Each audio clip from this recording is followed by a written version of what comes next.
I hate it. Almost as much as I hate this. Good Lord. Yep, it's a city.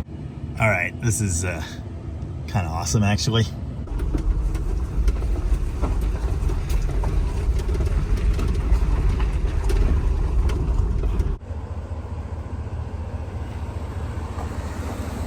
Duster acquired.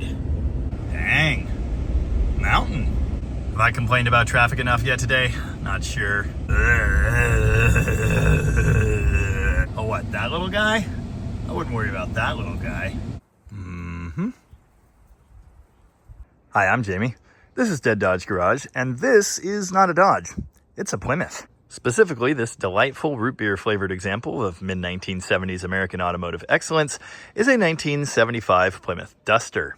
Being a total A-body Mopar nutjob, I have spent a lot of time on this channel sharing the history of these cars, and the lineage which started with the 1960 Valiant and ended in 1976.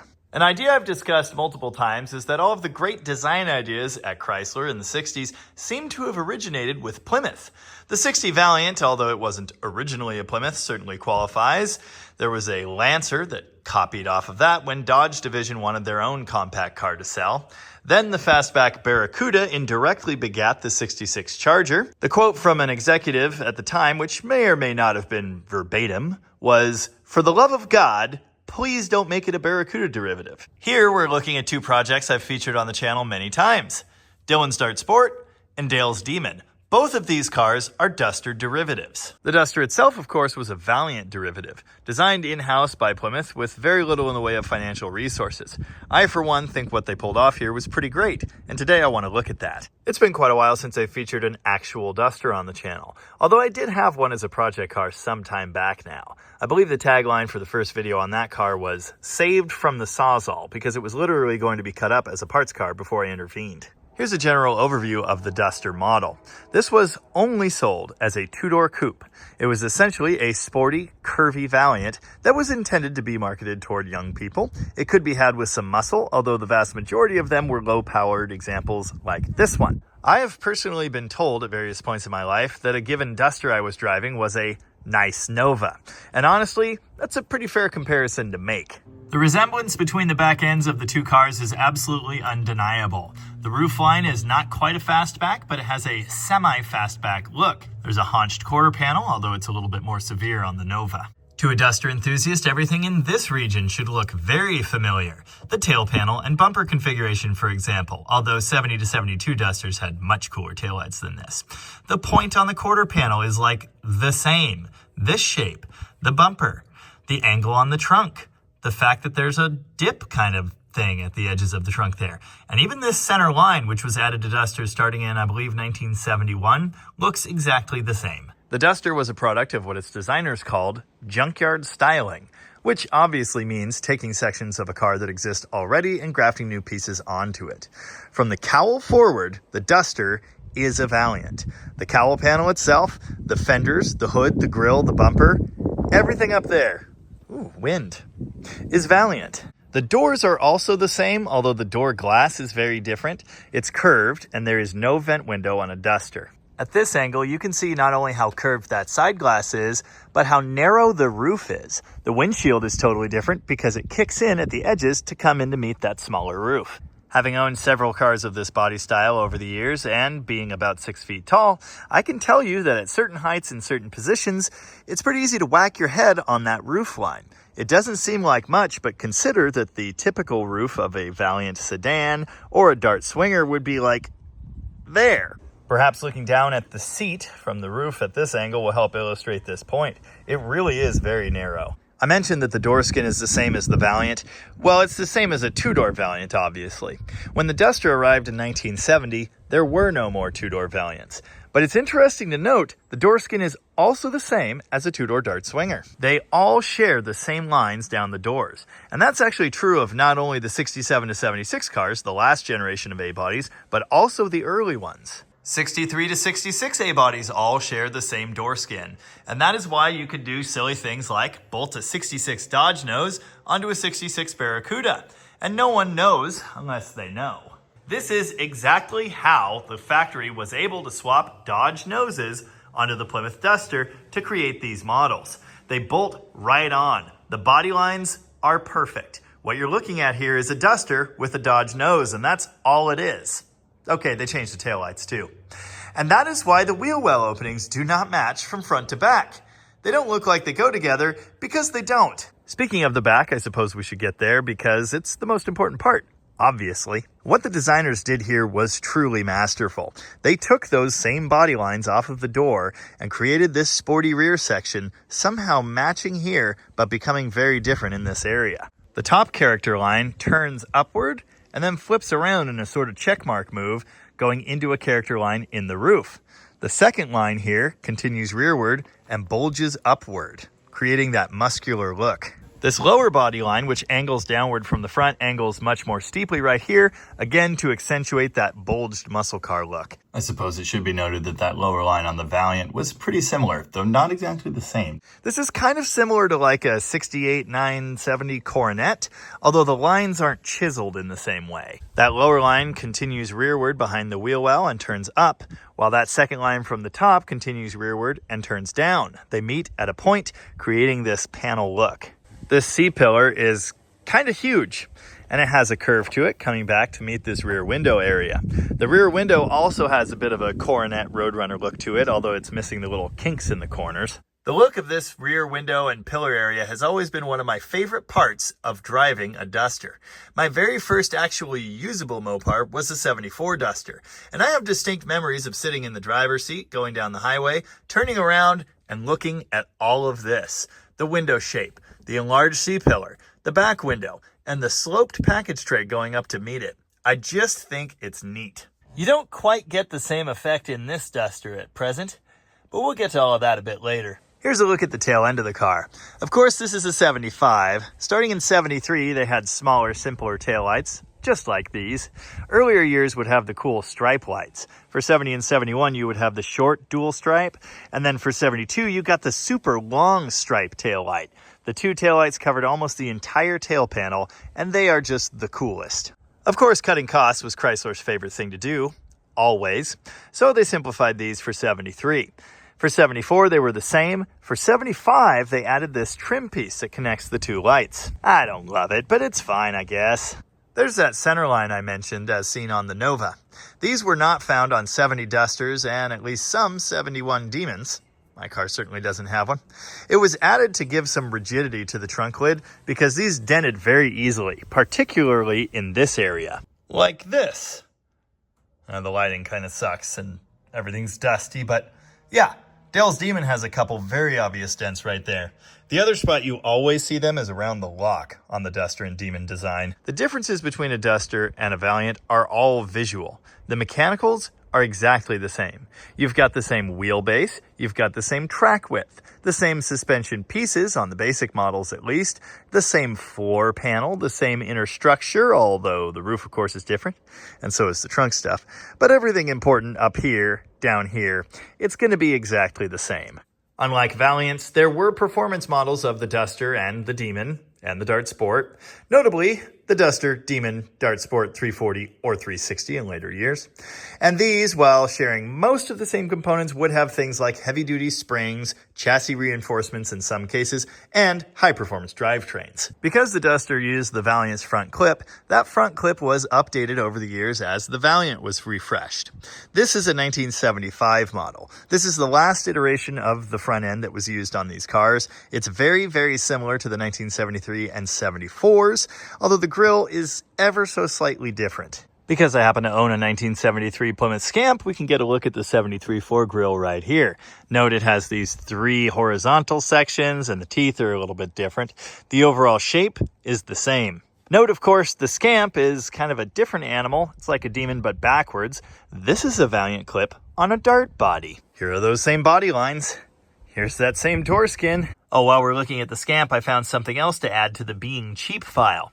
This same dash was used in all A-bodies from 1972 till the end in 1976. Alright, I have to apologize for taking a detour from my detour here, but there's just so much to cover. Like this. This is a Brazilian Dodge Dash. This is actually a 1979 Dodge Magnum. Note, it is not like the American ones from 72 to 76. In fact, it's kind of neat. From time to time, I'll get a comment that reminds me I've got a global audience these days. Just know when I talk about history and stuff like this, I'm talking American car history. This is what I know. I fully understand that in places like Australia, the A-body scene was very different. And also cool. Anyway, I think I was over here showing you the late Duster grille. This was the same in 1976, although the turn signal lenses changed to amber. Note, the 75 and 6 have that old school Arrow Plymouth badge in the center. The late Valiant and Duster front end is not that bad. It doesn't have that same simple, straight, attractive line of the 70 to 72, but it does have some muscle to it. The late Dodge beak nose, well, I've seen some complaints about this. Honestly, I don't think the 73-4 is too bad. It's not my favorite, but I have come around to liking these over the years. Here's what the 75 and 76 dart grills look like. No thank you. The resemblance to the forthcoming F-body, the Dodge Aspen and the Plymouth Volare, is undeniable in that 75-6 Dodge design. And obviously the lines are very similar here as well. I just feel it was better executed in this case. Anyway, after that excessively long, ridiculous, nonsensical, overly complicated, excessively detailed, meandering, confusing introduction, I suppose it's time to finally talk about this Duster.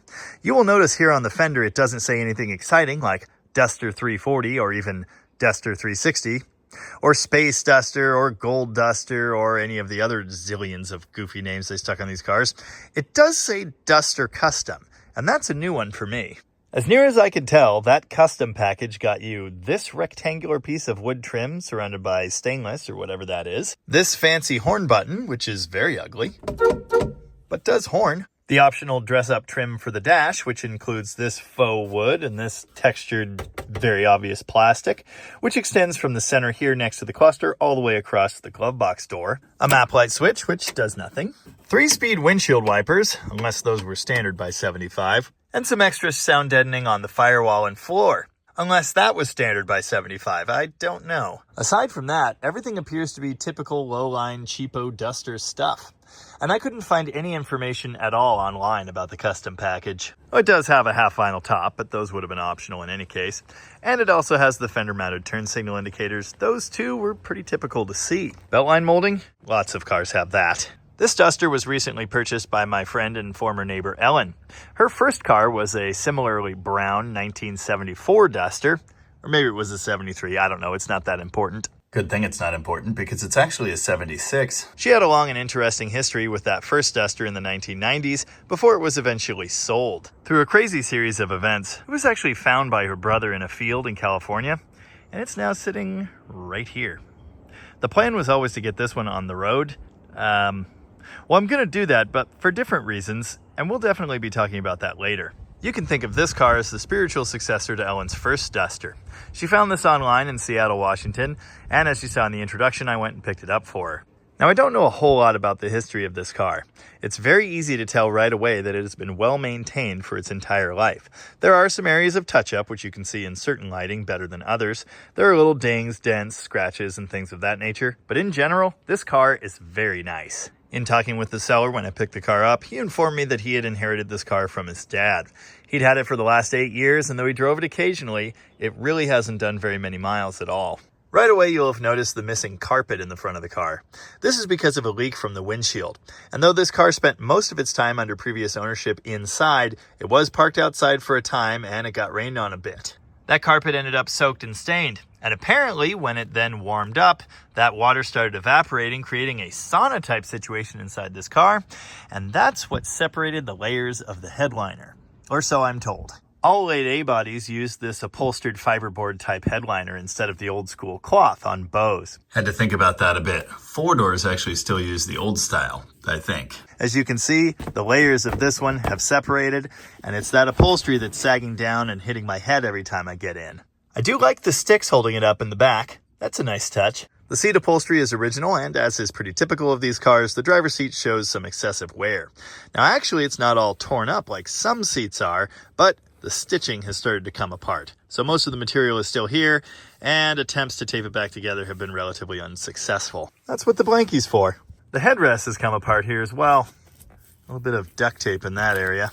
For the most part, the other panels and such are fairly nice. Yeah, there's a little repair here, a little frumpiness here, and the dash pad is ever so slightly cracked, but that's nothing. Overall, this will make an excellent driver quality car. And the good news is, carpet is readily available, and I think the headliners are too. I've never heard of OC Auto Carpets before, but apparently they sell an ABS plastic replacement. Here it is in the correct color, on sale for right under 400 bucks. Now, as I showed in the introduction, this car does actually run and drive, so I suppose at this point, I should hit this interior hood release so we can gaze in wonderment at the lump of iron found in the engine compartment. Who knows what we'll find under here?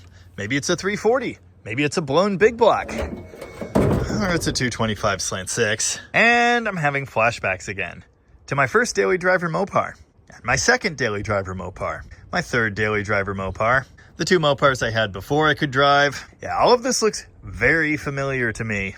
The 225/6, of course, is legendary for being reliable, robust, and unkillable. You're supposed to be able to run these things without any servicing, and oil and coolant are both supposed to be extra. Now, I, for one, have some interesting personal experiences explaining that that is not necessarily accurate. They are pretty tough, but they can be killed. Not by conventional weaponry, but it's possible. Because this is 1975, there are all kinds of extra goofy bits not found on the earlier cars I'm more familiar with. This is some kind of vacuum amplifier, I think.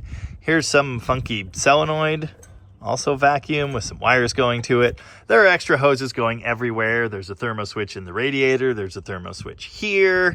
There's a goofy thingy there. There's another goofy thingy there. We do have a diagram explaining all of the extra goofy, silly, stupid vacuum hose routing. According to the diagram, there's supposed to be a vacuum reservoir as well. I'm not seeing that. Maybe it was connected to some of these random hoses that are sitting on the exhaust manifold. I don't know. Over here, we've got an EGR valve, which is not only still in place, but still plumbed to something. It would be a real shame if that mysteriously stopped working. The water pump looks to have been replaced in recent history. I'm glad to not have to worry about that. I do like all this horrible orange silicone. I can also tell you the exhaust manifold was recently replaced, like in the last 6 or 8 months or something like that. Apparently the previous manifold was cracked, which is no surprise. Admire the Remflex header gasket. The flapper valve works. Exhaust leaks are par for the course on these engines. I don't think this has any. I'm not going to look too closely to see if it does. We've got a plastic fuel filter here in the factory filter location. I'm sure various parties will want to whine about this. I'm going to leave it. I like being able to see what's going on inside my fuel filter. I will tighten that screw clamp that's obviously been leaking though. Someone has painted the air cleaner lid blue. I hate it. It's supposed to be like semi-flat black, just like the rest of this assembly. If Tom Hergert were here, he'd decode this fender tag for us. I am not going to do that. I know what a couple of these codes mean, but it's really not my thing. It's pretty cool seeing all of the original stickers and random doodads in place, like the seatbelt interlock solenoid, for example. Chrysler added this interesting safety system in 1974. You had to sit down and buckle your seatbelt before the car would start. If you had a front seat passenger, they had to buckle their belt as well. These systems are known to have issues. This one has an issue in that it will just start. You don't have to buckle your belt at all. I actually find that to be a pretty common failure mode. I wouldn't complain about it, but what happens if someday it no longer does that? Inside this little plastic red tower thing is a button. That is supposed to be a safety that will allow the car to crank if this system goes haywire. I'm sure everyone will be excited to see the original style starter in place. These, of course, have a legendary, distinct, and possibly obnoxious sound, depending on who you are. I think they're neat. Eagle-eyed viewers will have noticed this disc brake master cylinder. You can tell it's a disc brake master because it has a large reservoir and a small reservoir. And of course, on a Mopar, the large reservoir for the discs is in the back. No idea why. Note this master cylinder is bolted straight to the firewall. There is no brake booster. I spend way too much time reading posts and comments online and fielding questions and things of that nature. Many times over the years, I have seen people explain that you cannot run manual disc brakes because disc brakes, unlike drum brakes, are not self-energizing, and so you have to have the booster to help you actuate the brakes. Go ahead and explain that to Chrysler Corporation, who in the mid-1970s equipped some A-bodies with manual disc brakes. They seem to think it was fine. I also think it's fine. in some applications at least. There is actually an external way to tell if an A-body you're looking at has disc brakes or not, at least with the hubcaps removed as these currently are. And that is by looking at the wheel bolt pattern. You see, only disc brake A-body Mopars got the big 5 on 4.5 pattern. Any factory drum cars, which were built up until 1975, or was it 1974? I don't remember. I know in 76 disc brakes were standard, but any of those drum brake cars are going to have the smaller 5 on 4 pattern. And I know that because I lost a $10 bet with Ranch Tom over it like 14 years ago. Well, and since then I have taken apart a bunch of these cars, but still. Now this is not to imply that all small bolt pattern cars are drum brake. There were in fact small bolt disc brakes. These were the 4-piston Kelsey Hayes, and those were used prior to 1973 on A-bodies. I think 68 to 72. Ooh, it's random trivia time. Let's say you want to roughly identify the year of manufacture of a Duster, or really any 70s Chrysler product, but you can only see this much of the car. Well, take a look at the seat belt. If it has a retractor style belt, meaning it comes up to this thingy here and then down to that retractor, it's a 74 or later. In 1973 and earlier cars, the shoulder belt was a separate piece that was stowed up here and no one ever uses them. So typically you'll see no shoulder belt hanging down at all. Now you may be wondering at this point what the heck we're doing with this Duster. Am I just going to look at it and babble about random details for the next hour? Well, I could, but I think I'll spare you and we'll do some actual things. You see, my main job was just towing this thing home, and I've done that. But while I have it, I do kind of want to give it a once-over. Though, of course, it runs and drives, this car has hardly been used for years. And so the concern is various bits could well be aging in a way that is not desirable for a car that's going to be used. Today, I just kind of want to go over it, maybe not with a fine-tooth comb, but we do at least need to glance at things like steering and brakes and fluids. Apparently it's just had an oil change. That is 100% clear and smells great. So I guess I don't have to worry about that. Cooling system actually held a little bit of pressure. And it appears to be totally full of nice green stuff. Very nice green stuff, in fact. Do today's mechanics even know what an antifreeze tester is? Not sure. Haven't had to break this thing out for a while myself. Let's see what we get. Okay, 3 floating balls. That is protection down to minus 26. Yeah, it's almost always minus 26, actually. Obviously, we don't know how old this coolant is. It looks very good, but over the course of years, the anti-corrosive additives in coolant lose their effectiveness, and eventually it'll not do the thing it's supposed to do. For now, I'm going to do this, because I think it's probably fine. And now I'm going to clean up that horrible mess. To get an accurate read on the transmission fluid, we will need this thing running hot and in neutral. It's currently reading a bit over full, might well be fine.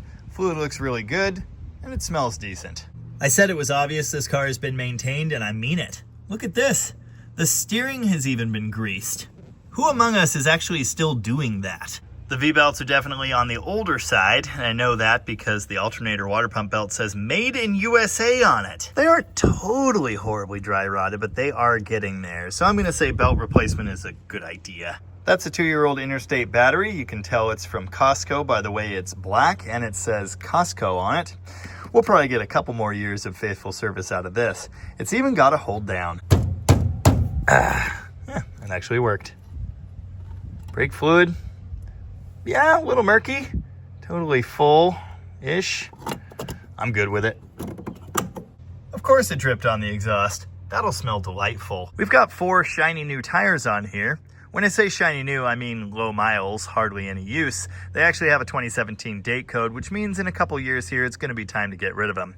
Even if they don't look horribly dry rotted, 10 years is as long as you really want to push tires. Now these are in the teeny tiny size of P185 75R14 front and rear. Look at it on the rear.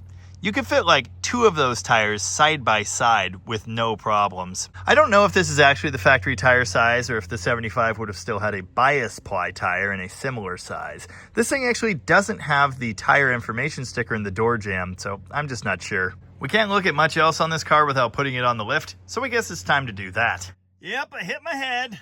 Before pulling it in the shop, I suppose we could fire it up and listen to the ferocious 225 idle. Now this thing has run once today. I backed it out here under its own power, but it didn't run for long, so this is almost a cold start. Starter sounded really weird there. Anyway. Yep, it's a slant 6. Did you know water is a byproduct of combustion? Well, it is, and that's why you see dripping like this. There are other reasons you could have water in your tailpipe, but those are bad. This is fine. Well, it just purrs like a little baby kitty. You can hear the vague movement of air being drawn into the air cleaner, and you can hear the fan blowing. Of course, there's no clutch, so it just does that all the time. Other than that, there's just some vague mechanical noise.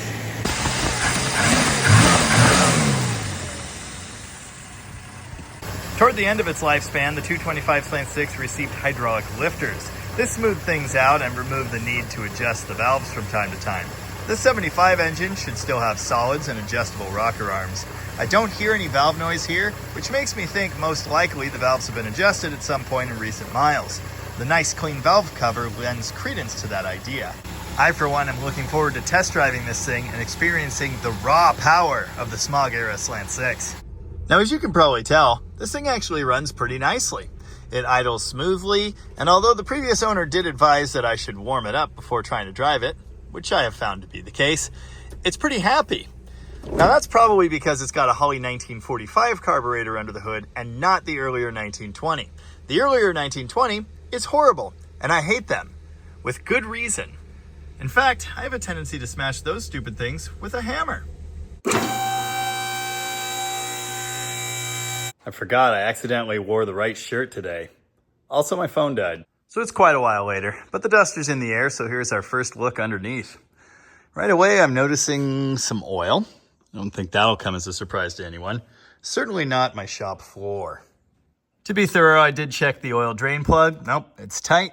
There's oil everywhere over on this side. It's either coming down from the pan gasket or the rear main seal. It's not at all uncommon to see hardware loose here, but I checked and none of these bolts are, so this is definitely either a gasket or seal issue.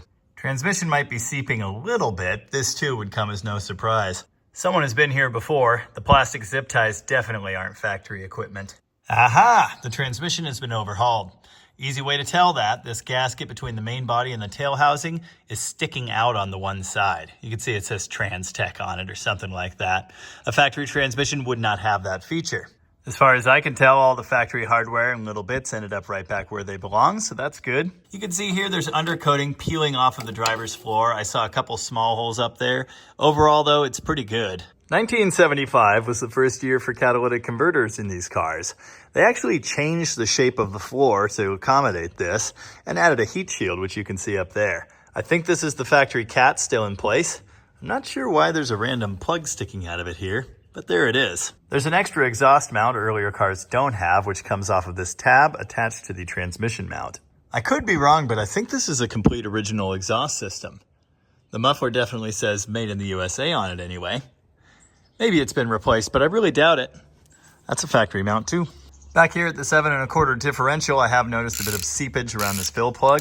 I think it's because of this goofy gasket seal thing someone put in there that didn't fit right. I'm gonna pull the plug to check the fluid and I'll see if I can improve that situation. This is so messed up it almost looks intentional. Is this supposed to have extra ventilation there? I don't think so.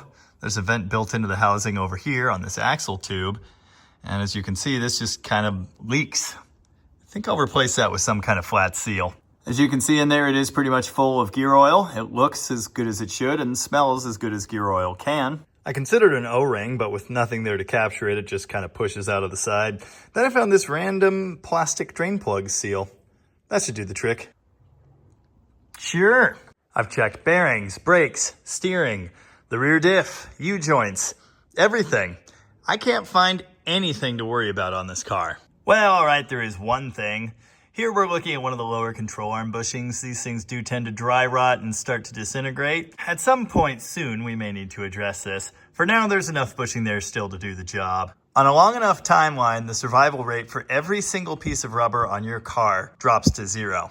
And it's really common to need to overhaul the front suspension on these things. For now, it's gonna be fine. It looks like somebody's replaced these strut rod bushings. I know that for 2 reasons. First, they look really nice. Second, there are no pins there. There should be a roll pin driven through the end of the strut rod. Well, it's not factory, but at least I can sleep at night. Someone has cut and patched this cooling line, and as you can see, it is very close to the crank pulley. That would be why it's zip tied right here. Heck, that might be the reason it needed repaired in the first place. I don't know about you, but I'm pretty impressed here. It's definitely better than I expected. Yeah, I'm totally sure this fuel gauge is moving now. It's on dead empty. I did wiggle the ground while I was back there. I'm going to be circuit testing these in a minute. Anyway, I've got it running and on the ground. I'm backing it out so I can get the doors open and actually access stuff in here. Thought I'd test the parking brake. Yeah. Now it's time to actually do stuff, and I'm going to start with the most important stuff on this one, removing this terrible headliner. Having a bare metal roof isn't the greatest of things, particularly if your car is outside. You end up with condensation raining in your hair, but this is just bad, and this car's not going to be parked outside anyway. Hey, maybe I can leave that fiberboard layer in place and just remove this peely stuff. I showed the process for installing one of these headliner boards in my Scamp some months back. The process of removing one, exactly the same, but of course in reverse. Like many old cars, this thing has a generic mirror hung on the passenger side visor, which didn't want to move at first.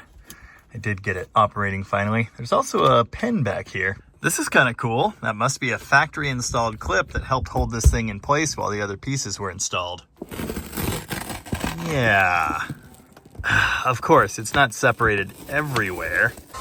Random idea, bit of heat and some patience. A bad hair day. And this adhesive lets go. So I can just sit here for the next 20 minutes and carefully peel the remaining bit of this crap that's sticking on there the hard way. The resulting finish just kind of looks vaguely like wood. It beats the alternative. I'm so not the guy for this. But we're doing it. Oh, I still have to pull the dome light. Oh, that's not doing as well. Sure. Pulling the dome light, it only has one screw. And judging by the lack of a pattern here, I think it only ever had one screw.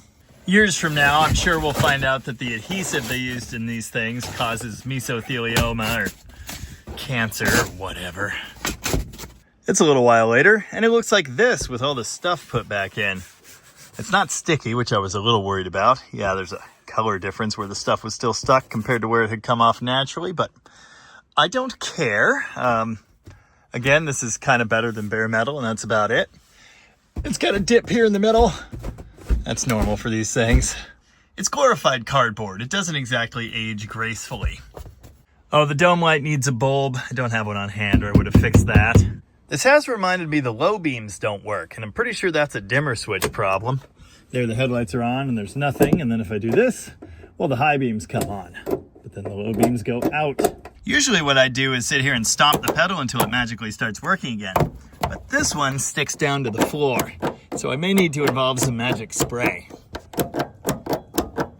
Or just, you know, a new switch, I guess. Gauges, that was the other thing I needed to mess with. The fuel gauge needle is absolutely moving. It's coming up to empty-ish and then it stays there. Okay, that should not be like that, really. Hello? I don't know how the battery would have gotten discharged that fast. I don't remember seeing the gauge do this before. As you can see, it's come down off full charge a little bit, but it's not coming down very quickly. It's a rare day that a Mopar like this charges that well at idle at all. Anyway, the movement that the fuel gauge did have has now ceased. I'm so confused. You might have noticed me smacking the dash a minute ago. That can be a helpful technique. It just fixed the oil light. Still don't have a brake light. I haven't really run this car long enough to get it warm and cause a temperature gauge reading, but I haven't seen that needle so much as wiggle. So I'm gonna start my gauge diagnosis there. It's been years since I did my dead fuel gauge diagnosis video. In that video, I did explain that the same information applies to the temperature gauge and the oil gauge in any classic Chrysler. I'm gonna do the same test I did there, which is connect my power probe. You can also use a test light, multimeter, whatever, but I have a power probe.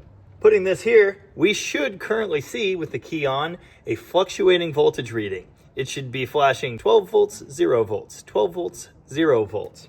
We have nothing. We have no path to ground, nothing whatsoever. So that tells me either the temp gauge is broken internally or there's a circuit board problem or other wiring issue, I suppose. Now, we were told it probably needed a gauge limiter, but the movement I saw on the fuel gauge a bit ago makes me think otherwise. I'm going to get in here and see if I can reach the back of them. Oh, I immediately found a light falling out. Okay, just put that back. Fuel gauge wiggles, that's nice. Is that our issue? Well, I'm still not seeing any movement. Yeah, so someone's had this gauge cluster apart. Let's do the same with the temp gauge. Now, I've actually got my power probe set in the connector for the temp sending unit out there under the hood. If this starts working, we're gonna hear noises. No noises yet. Okay, I've moved the power probe under the dash. Note the obnoxious noises. And when I put ground to the trigger side of the fuel gauge, that happens. So our gauge is good, our limiter is good. The same cannot be said for the temperature gauge. I've got voltage here. Whoops. This is hard to do. Same as the fuel gauge. These are powered together right here. But over here on the sending unit side, there's just nothing. So the temp gauge is broken inside. Despite the urban legends stating that coolant is pretty much extra for a slant 6, I kind of would like to have a working gauge here. That'd be nice. But personally, for regular day-to-day stuff, I think the fuel gauge is probably more important to have. I mean, if it's overheating, you're gonna know. Okay, look where the fuel gauge is sitting now after messing with it. I don't know what to think of this. Was it a bad connection? Did I just magically get it to work again? Or is there something else afoot? Well, according to the slosh test, there is a lot of fuel in there. Hear that? It continues to slosh for a very long time after it stops moving. So yeah, that is well over a half a tank, and the gauge says just over empty. Battery voltage shown on the power probe there, 13.3, 13.4, and the amp gauge shows that. I don't know that we can believe this. If the alternator was putting out that much charge, I would expect battery voltage to be like 14 to 14 and a half. Or even more. Well, yeah, I would expect it to look more like that. So, funny story. Charge from the alternator is not making it all the way to the battery. There's some kind of voltage drop issue. The firewall connector is a very common problem spot on these cars. If you own one of these, you're probably aware of that. I suppose I could take it apart and try and see if it's melted, but someone gooped it together. The late cars have an extra disconnect here, so this is another opportunity for melting and horribleness. No, it's not hot. Kinda looks okay other than the grease.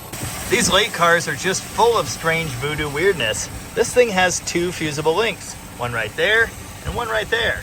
It's not like it's scorching hot or anything, but I can actually feel heat at the connections on the back of this amp gauge. So I need to check those, make sure they're actually tight and clean. A late A-body's also got a hinged fuse box, which is kind of nice. It's easier to see and you can almost get up above it to the gauge stuff. Perhaps you can see the big black and red wires on the cluster there. Perhaps you can also see the rust on the nut on top of the wire there and the corrosion on the back side. I do believe this has been getting hot for a while. I checked the connections and they're not super loose or anything. I might snug them down and see if that makes any improvement, but honestly, I think where we're going is just bypassing this amp gauge. The fact that this is getting warm, not good. The amp gauge, or alt gauge, or alternator gauge, or ammeter, or ammeter, or I really don't care what you call it, carries all of the load for one of these cars. It has to be able to read what the charging system is doing. Unfortunately, that means that all of these connections involved in that circuit are taxed quite a bit, and they can get warm and do bad stuff. We do not want that. Now, there are plenty of ways to bypass the amp gauge. The quick and dirty way is to just move one of the wires over to the post with the other wire, and I've done that. I secured it with the second nut, so all the hardware is still there if it's needed in the future. This takes the amp gauge out of the circuit. Now, if your gauge is like melted through the circuit board and shifting around in there, and it's able to touch the metal of the cluster, you could still have a short. But it doesn't look to me like this one is doing that, so I think we're going to be fine. Now, we're talking about common A-body problems here. Just found another one. There's no wiper bushing for the cross rod. There hasn't been in some time. I barely nudged this thing and it just fell off.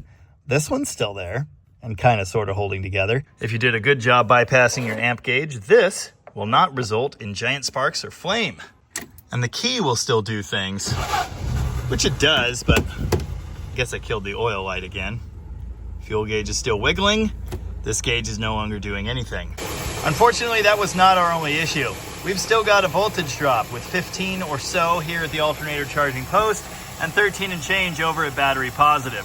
Unfortunately, this means there's another issue in that charge circuit somewhere. Most likely it's going to be in the firewall connector. It's almost always in the firewall connector. As I showed, that thing is gooped together and I am not tearing it apart today. Some charge is reaching the battery.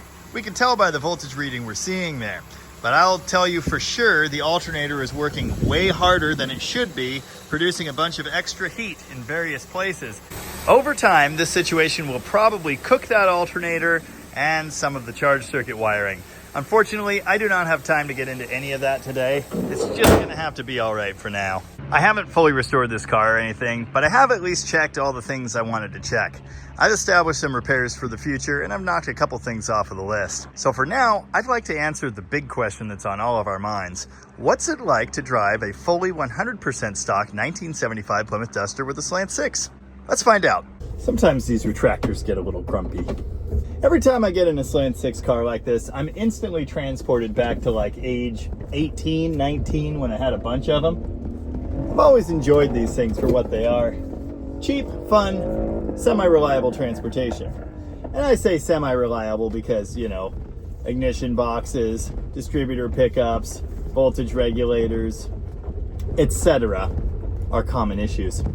Transmissions too, kinda. It died. After all those nice things I said.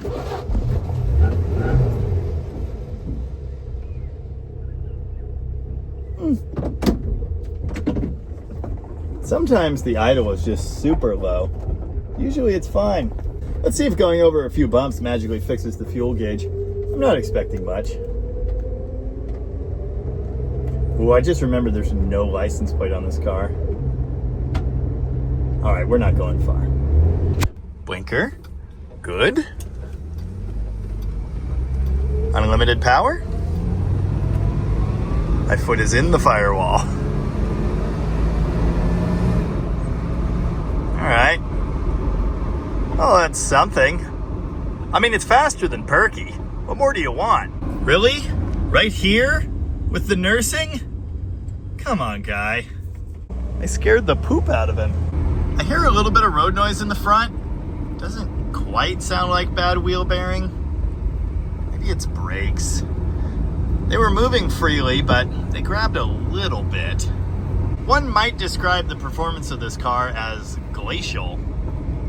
The handling is acceptable. It doesn't have a sway bar, that would definitely help. Honestly, not all that bad. What a unit. Whee! Yep, bit of body roll. Just normal A-body, no sway bar things. The brakes really work very well. You don't need no stinking power booster. Yep, it's still running, and it's a slant 6. And the thermostat opened, and the fan's moving some nice warm air. Obviously, I wasn't expecting drag car launches or sports car handling or a luxury car ride, but this thing really doesn't disappoint. It's not fast, but it drives nice enough. Driving this thing, I imagine one looks as though they just grabbed some slacks and a nice jacket out of Grandpa's closet. Yeah, you look respectable, but why? Why so brown? The hot rodder in me, and I imagine the hot rodder in the average Dead Dodge Garage viewer, immediately wants to put some slot mags or some Kragers or something else cool and period muscle car on here. And then, you know, ditch the 225 for a spicy small block, maybe a manual transmission, put on some big sway bars. I kind of already did that. It's called Dylan's Dart Sport. That is not in the cards for this car. It's going to be preserved just as it is. And I think that's pretty great too. My first drivable Mopar was a 74 Duster, almost identical to this one, except it was this delightful burgundy maroon color. It had hang 10 bucket seats, which are rare and desirable now, and the half vinyl top had been peeled off to remove neat holes right here, which I fixed with silicone. That car also had a terrible sunroof hacked in right here. It was in fairly decent solid shape, much like this one. It did have a lot of waves to it though. Someone's been shooting a 9mm out here. Anyway, what was I saying? I have no idea. I have always thought of cars like this as time travel. They take you back to the 1970s in a certain way. When you get in there, the smells are right, The feel is right. The handling is right. The spirit is there. Obviously, you're driving on today's roads, around today's traffic, and today's dingleberry drivers, but still, the aroma is there. The general ambiance. But for me, there's another layer, because I'm transported back to my younger years. Sure, it was only 15, 16, 17 years ago when I started collecting these things, and $700 could buy me a pretty good time in an A-body. And I'd be bomb canning the outside and sawzalling mufflers off and doing silly things like that. I know for a fact I'm not the only one longing for simpler days like that. Case in point, this car. Yes, buying memories has gotten a little bit more expensive in recent years, as the value for a Duster and really any A-body and really any B-body has kind of gone through the roof. They're not as cheap as they once were, but they're just as simple. And so if you can grab one of these cars, I recommend you do. It's pretty good fun. Anyway, for some reason I'm losing my voice, and this thing's losing its accelerator pump. I have a feeling I may well end up doing more on this car in the future, but today is not that day. For now, I'm just gonna get it back to Ellen, and hopefully she can start enjoying it a bit. Dude, I just saw a really nice, like, burgundy, maroon, whatever the heck you call that color, dark red, 3rd gen Camaro with gold wheels and gold trim. I hate how much I like those. Anyway, hopefully you enjoyed seeing this sweet Survivor machine. We didn't do much. Or learn much. And that happened. But I do like showing you these awesome machines whenever I can. Remind me to get a haircut. People always marvel at the number of these old Mopars that are left living in the Northwest here. It is kind of marvelous, isn't it? Anyway, as ever, thank you very much for watching. And remember, it's a Duster because it dusts. Or something. So many slant sixes. So little time. How? How did I get through this entire video without ever mentioning this? No idea.